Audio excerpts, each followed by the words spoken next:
Hi Sameer, how are you? Hey, Moumita. I'm fine. How are you? I'm doing good and I'm so happy and glad that we are doing this, unpacking authenticity, and that too with Yeah. you after a long, long time. Of course, we are meeting also after a long time. And you know how I start my podcast. You have been a regular listener, so I guess you know how I'll go. So I'll try to Yeah. surprise you in this episode. So my first Yeah. question to you would be, why don't you introduce yourself in the way Sure. you would want my listeners to know Sameer? Sure. So first of all, thank you, Momita. Yes, we've known each other for a long time, and thank you so much for inviting me to your podcast. Yes, I've been a regular listener. I've heard some amazing podcast stories, and it's really great to be on your podcast. It's really a matter of honor for me as well. To introduce myself, my name is Sameer Nanjangud. My nickname is Sam, as the world knows me. Most of the people know me by I go by that name as well. The interesting thing about my name or the last name is Nanjangud, and we are the only ones in Mumbai city with that last name. Surprisingly, I and because of this, I also have a penchant for names and quirky names, and I try to find out what the meaning of the words are. So Nanjangud is where I come from. It's name of a place. It's near Mysore in Karnataka, which is where we are from. So uh, growing up, I think I had a tricky situation in school as well because none of the teachers could pronounce my last name. But but yeah, it was interesting, to experience that as well. Just to introduce myself, I am a Mumbaikar and an avid Formula One and motorsport fan.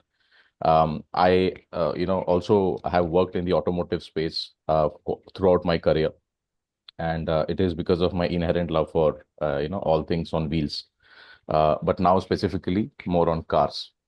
But yes, like I said, Formula One fan, big motorsport fan, and what I really love about Formula One is how real it is, which also sort of segues into the whole topic of the podcast of being authentic and authenticity, because these are the sport which in which a stopwatch will show you how fast or slow you are, and the margins are so thin. It could be seconds, it could be even milliseconds, but that's the difference between a number one and a number two spot. So those are the things which really excite me. Being real, being authentic, and being true to yourself and the people around you. So yeah. Wow, that's wonderful. Actually, I refrained myself from taking your surname. Thanks for clarifying that. So, of course, we go ahead with Sam. That's how I call you anyway. So it's Yeah. easier for us to go ahead. So I you did mention it, our association goes long, and I've seen you in different forms in terms of a participant, in terms of a friend, in terms of Sam the enthusiast.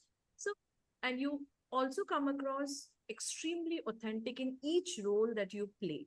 So my Yeah. question to you is, how do you manage yourself? Because you are a loving father. I see your photos with your kids. The different Yeah. roles that you take on. What keeps Sam being so authentic to each step of his life?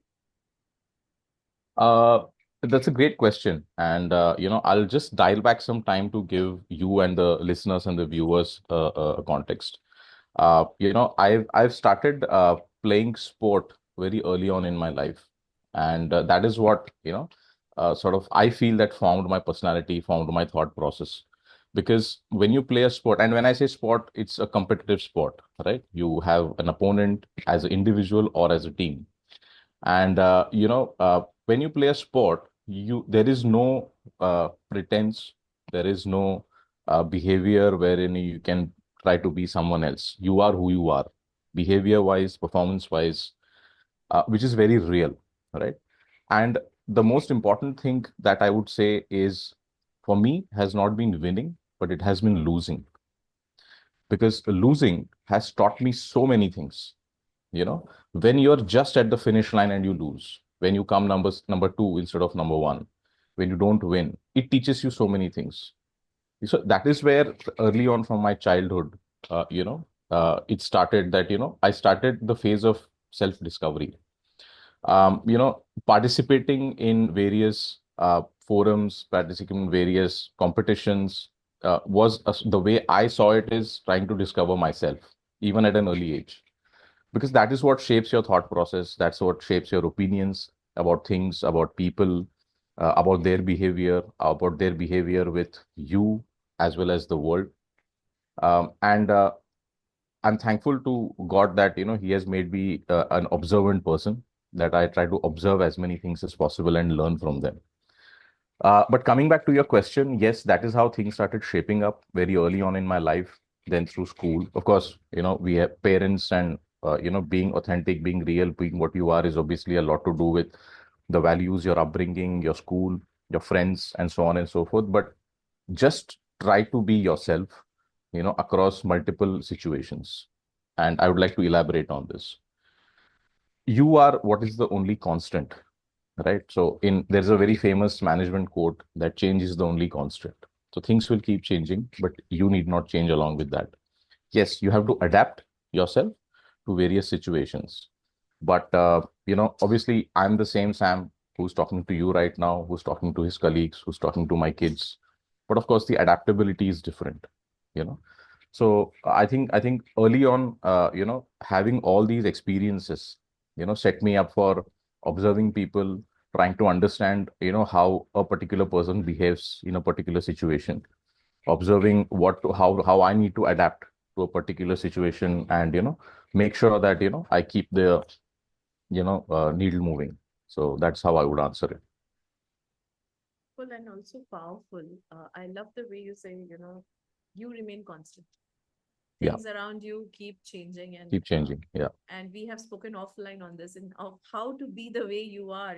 I think yeah, that's been my strength and my weakness too, because yeah, what I picked up from this is also the adaptability. Now I feel I'm maturing. Now I feel I'm being adaptable. But initial days of my corporate life, I used to say whatever I had to say, and yeah, how my career has gone.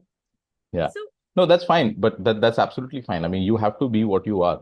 yeah, And I just want to, sort of say one last thing to all the parents, young parents, yeah, please encourage your children to play a lot of competitive sport as a team and as an individual, because that's the easiest access for life experiences at a very early on stage. When they get claps or applause on the stage when they win, the learning is different. But when they get a applause or a clap on stage for coming standing number two position, that's a different feeling. And when they lose, it's completely different.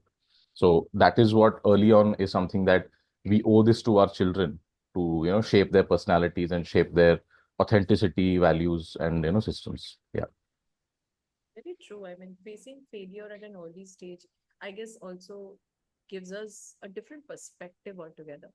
yeah, Anyways, with you, you always have something different to talk about and think about, Sam. So, yeah, one question, and this is something that you would have heard in my first season also, like, where we were trying to deep dive into authenticity.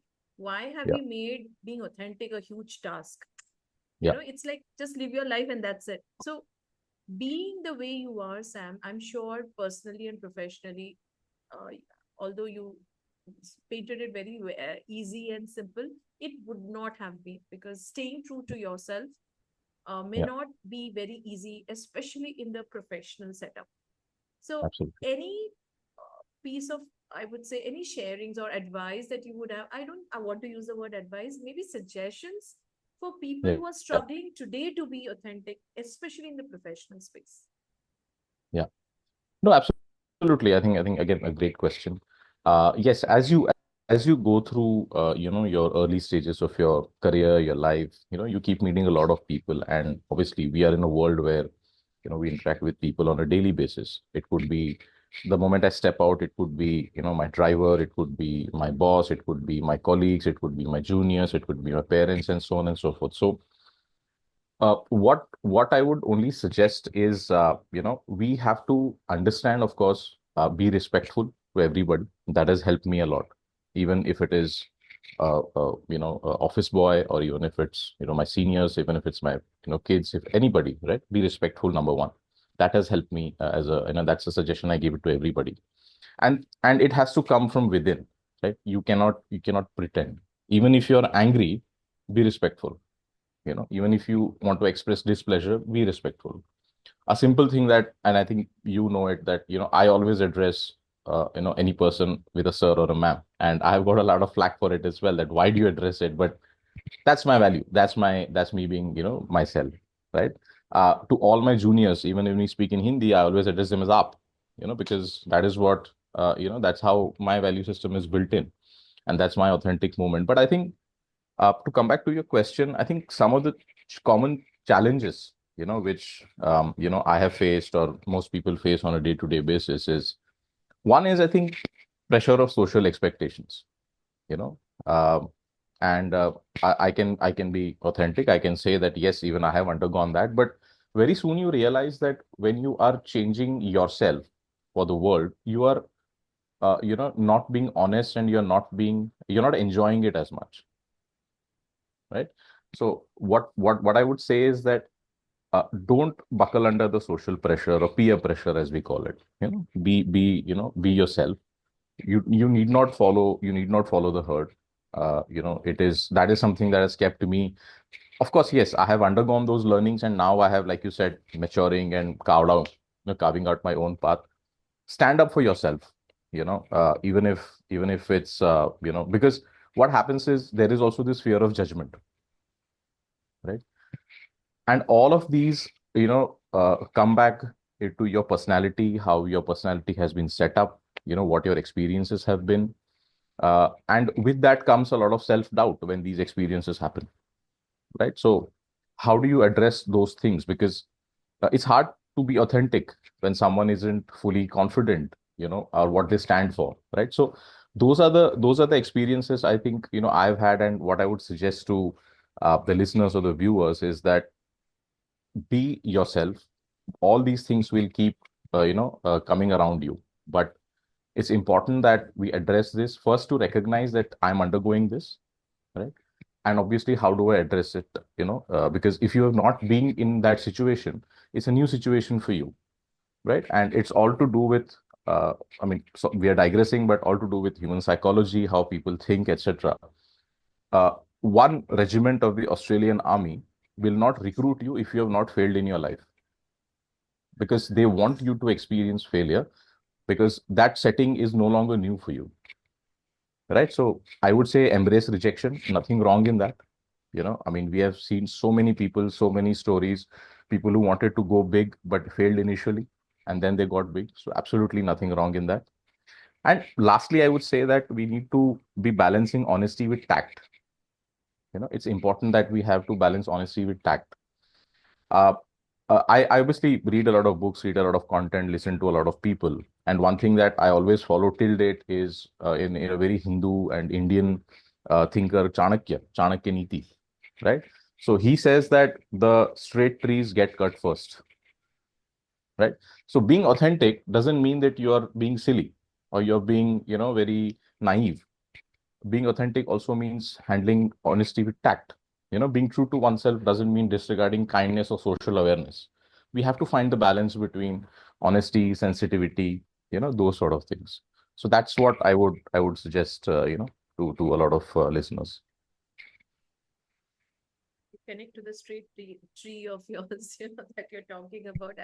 I guess those were my initial days in when I Yeah, started my journey as a corporate, and I think everything I was getting cut, bleeding everywhere. Now, possibly, I think fair balance, and that's something I yes, have also realized. Even while I'm talking to my guest, yeah, every guest has shared their journey in a way that initially it was X, and now it's Y, and how their journey has been.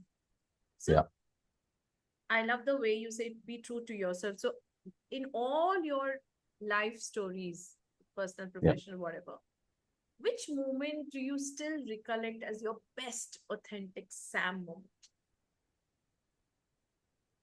Um, well, there are quite a few, but what I would suggest is, uh, in my professional life, I would like to cite some few examples. Sure. In terms of, uh, being authentic is something that you want to do against the grain, against the norm. And so there have been multiple occasions wherein, in your professional life, you come up with an idea, and your bosses, your managers, or your seniors say, no, this is too risky, don't worry about it. uh, I've had the gall and the audacity to say, I'll stand up for it. If something goes wrong, it's on me, but all I need you to do is trust me, and I will get this done. And I have gotten it done, right? So I understand the hesitation that, this is too risky. Let's not, let's cut the cloth to suit our length, those sort of things. But you have to be true to yourself to have that audacity, to have that gall and say that, no, I will deliver this. And that's what I mean, the fine act of balancing. Authenticity does not only mean, being honest to everybody, but it's being honest to being yourself also. And I think we have discussed this multiple times about the whole concept of a Johari window and I know, and those sort of things, right? So it's important that every individual understands his or her Johari window, right? So uh, these are some of the examples. So a couple of examples in my earlier, I don't want to take names, but yes, getting a pushback from a manager saying that no, it's too risky, let's not do this, and then coming from there and delivering, winning an award internationally, and getting a case study YouTube or Google. That has been my authenticity journey. So couple of examples where these sort of things have happened. And what Momita, what happened after that is I had a lot of self-belief after those experiences also, Yeah, right. right? Of course, I'm coming from a place of strength, but do understand that every individual gets nervous. Every individual has a fear of all the things, what I just spoke about, fear of social judgment, fear of peer pressure. What if it doesn't work? But those are the things that, will shape you up if you go through it and being successful. So the way I read it is either I will be successful or I'll get to learn something. So that's how I, train myself or tell myself, because I do a lot of self-talk as well, right? Talking to oneself, which I think all of us do. But that's how, in this situation, what would have happened in this situation? How would, if multiple scenarios in your mind, and that is what I think, helped me, shape my experiences and shape my, career, professional career so far. Yeah. The way you have narrated this answer, I would say, in terms of, a lot of patience, a lot of perseverance, Yeah. a lot of not giving up, fighting for Yes. that moment. And it does. And certain things that we have shared is like, if I have to be authentic, I need to be assertive enough to the point that I'm able to stand by what I'm saying, right? And that would have its own consequences. Um, Yes. so, and I feel really nice and proud that despite all the professional setbacks, you are like there shining out there and earning all international awards. And proud I've been associated with you on that, Sam. So you have been coming back to the point, stay true to yourself, stay, Yes. are there any practices that you follow which helps you to stay grounded, helps you to stay, okay, today was not a good day, but tomorrow I'll be back to being Sam. Yeah. So would you like to share them? Yeah, I think my of course, after learning for so many years, what I tell myself and people whom I speak to, people whom I mentor, is that have zero expectations, and but 100% effort. Because if you have 100% expectations that, oh yes, this will succeed, and if it doesn't for some reason, then you're setting yourself up for disappointment. And again, coming back to either I win or I learn kind of a thing, right? But uh, it's always better to start from ground zero, wherein you have zero expectations. uh, I sort of also would like to say that authenticity also comes with a lot of planning. You have to plan for a lot of things. You have to it is if it is coming across as that it's going to be easy, no, it's not going to be easy. We have to choose a path between easy and being right. You have to choose the right path, right? So it's important that we stay true to ourselves, choose the right path, because there are so many distractions, there are so many easy ways out. But uh, have zero expectations and have 100% effort, right? And coming back to staying true to myself is or yourself is, to me, it's being real, either professionally, personally, I would say it is also embracing what makes you unique, without trying to fit into someone's mold, right? It could be your spouse, it could be your kids, it could be your siblings, it could be anybody. This is what I am. And it may or may not be perfect, and that's perfectly fine. We need not be perfect. And from professional point of view, it's about showing up A, with transparency, number one. B, very important, is confidence, that you and obviously we one learns through the failures, through the downfalls, through the mistakes, and so on and so forth. But this is how an entire personality is what gets shaped up. Uh, there has to be a lot of creativity when you're authentic. It cannot be, this is how I am, this is how things work. There has to be a lot of creativity. You have to adapt to the change. You have to make sure that if I'm talking to Momita, I have to behave in a certain way. If I have to talking to my manager, I have to be a certain way. But the core remains the same, which is what set up the values: honesty, transparency, integrity, so on and so forth. Yeah, I mean, I am a jovial person. I like humor. I like laughing, etc. But that's the authentic Sam. Every conversation I would love to laugh about it. Every conversation I have to like love crack a joke about it. But that's how who I am. But I have to adapt, because the person whom I'm talking to may, or he or she may or may not appreciate it. But that does not mean I'm going to let my value go away of being honest, being humorous, being having integrity, having transparency, and so on and so forth. So yeah, that's how I would sort of put it. I like your serious tone when you say that you're a very jovial person. In a very serious tone, you said that, Sam. I think very good points here, especially when you said, like you need to be prepared, you need to have a plan to be, and plan with, you use this words adaptability, you use the word be tactful. It's not like whatever I am, but it will not be able to get through or connect with others, right? It's Yeah, actually said it's most difficult to connect to authentic people, and it's most easy to connect to authentic people. That's yeah, how it goes, right? yeah, Uh, but I loved your tone and going back, because I always talk about like how can you be so serious? Like I also, sometimes, and you won't believe, Sam, I got one of the feedbacks in this podcast. Why are you sounding so serious? I said, this is my first podcast, so I'm nervous. So I'm not myself. Now, when I look back and I listen to that, I said, oh God. So we're all growing in being authentic. And also, I like the word you said, embracing yourself the way you are.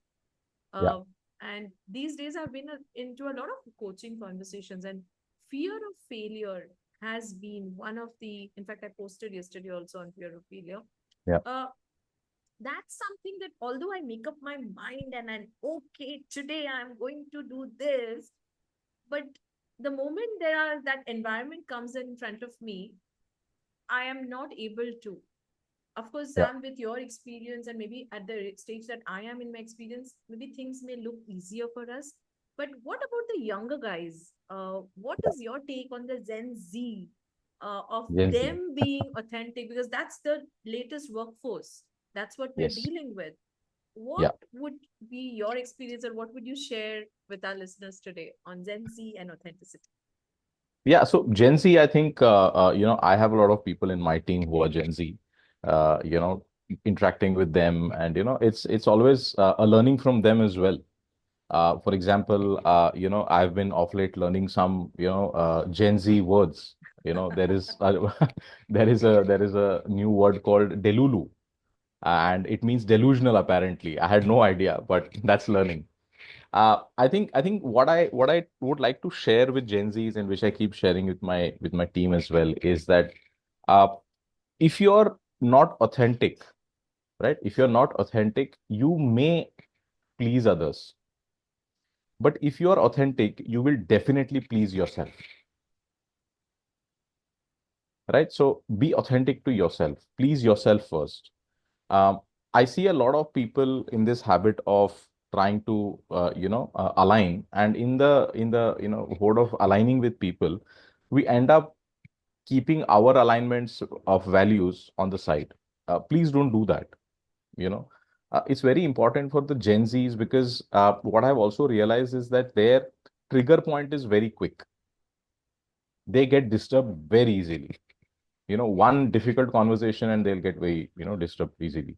So my advice, what I keep, or suggestion, what I keep telling my team, the Gen Zs whom I mentor, and so on and so forth, is that be true to yourself. Please don't try to change your alignments to meet others people expectations. Right. Number one. Number two is it's okay to be vulnerable. It's absolutely okay to be vulnerable. Right. All of us are vulnerable. I mean, forget professional world. I mean, we saw what happened in the pandemic, right? So don't worry about uh, I am going to be confident. I am going to be untouchable. No, everybody is vulnerable, and there's absolutely, and that goes to the saying that we have been hearing for so many years, that everybody is dispensable or nobody is indispensable, right? That's what it means to me. So that's absolutely okay. First, relax, get your value system in place, be authentic to yourself. If you don't agree, say I don't agree, no matter who it is, right? That's what is being called being honest. That, hey, I don't agree. This is my logic. If your logic is better than mine, absolutely, we'll roll with your idea. But at least have the confidence enough to speak up, and that's all the points which we just spoke about in our podcast so Right. far. Right. Being authentic is standing up for yourself, being confident, being honest, and being transparent, right? So that's the advice I always give the younger generation. um, they are unfortunately caught up with so much of content, so much of advice, that they are not able to steer their ship properly. It is our duty to help people, to the younger generation especially, to help them set the course. And once that initial course correction happens, then I think they will sail through, is how I look at it. I think the balance, and very well, I mean, I was connecting to the Gen Z that I connect to or I talk to, and I see extremes, one is one who's very sorted, and the one is like, Yeah. okay, let's see.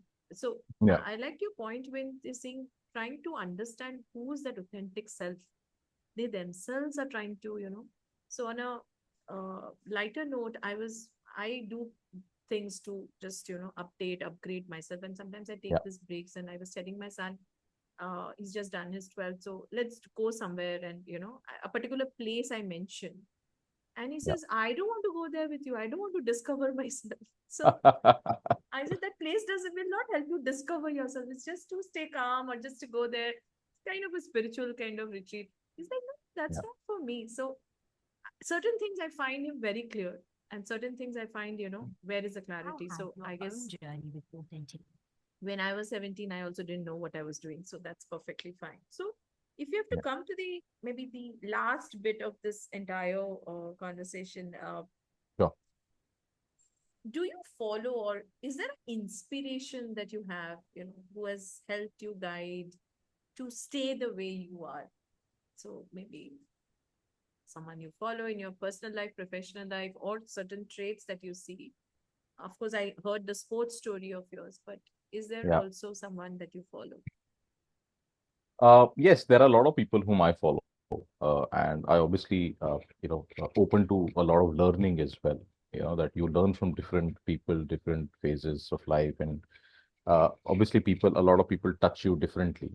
But for me, my hero growing up and even now has been Sachin Tendulkar.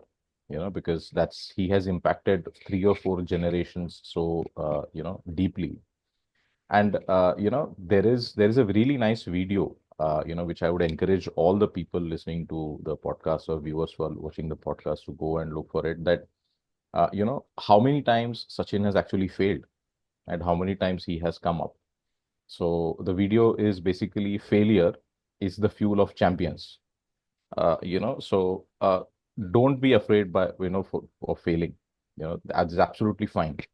People may uh, call you different things, but let me assure you that all the great people whom we have taken inspiration from, whom we have learned, everybody has failed.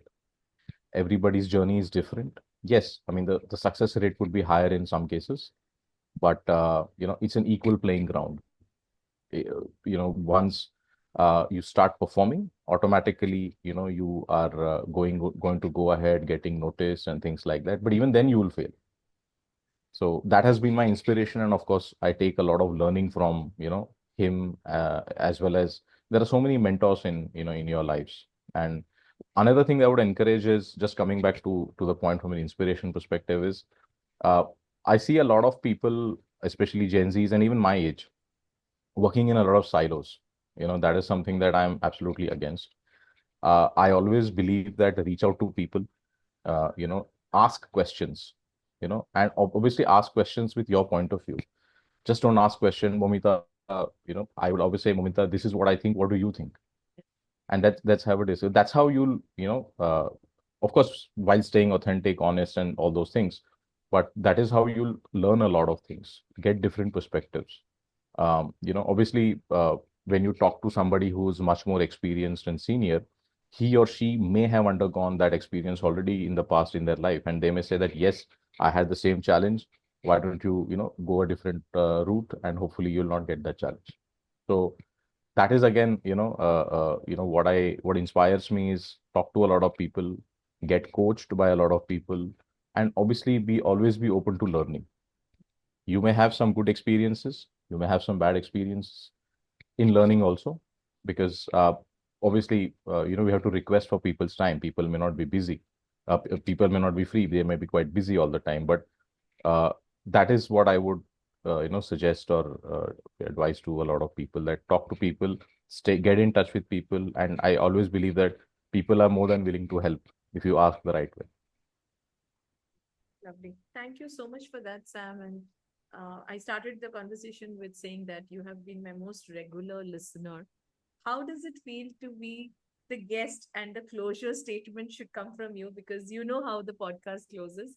So please share how this experience has been, because we are speaking of unpacking authenticity. So let's hear it Yeah. from my listener to the guest today.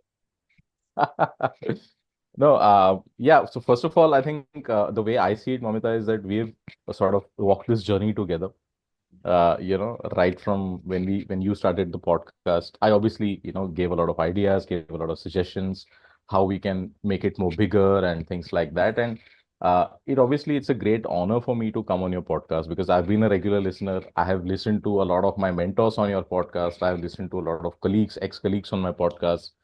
And it's good because uh, when you listen to your seniors and you're on the same platform, it's a great honor. It's a matter of recognition for me that, Momita feels that I'm capable enough to, invite myself on the podcast. But yeah, it's an honor for me, and of course, wishing you all the best for your podcast. And obviously, I'm there to keep giving you suggestions, keep giving you more digital, information and inputs to make it even more bigger. But yes, it's a great podcast, and I encourage everybody to listen to it, about unpacking authenticity, because that's a topic which is we don't discuss it a lot often, but I think we need to discuss it a lot. Wonderful.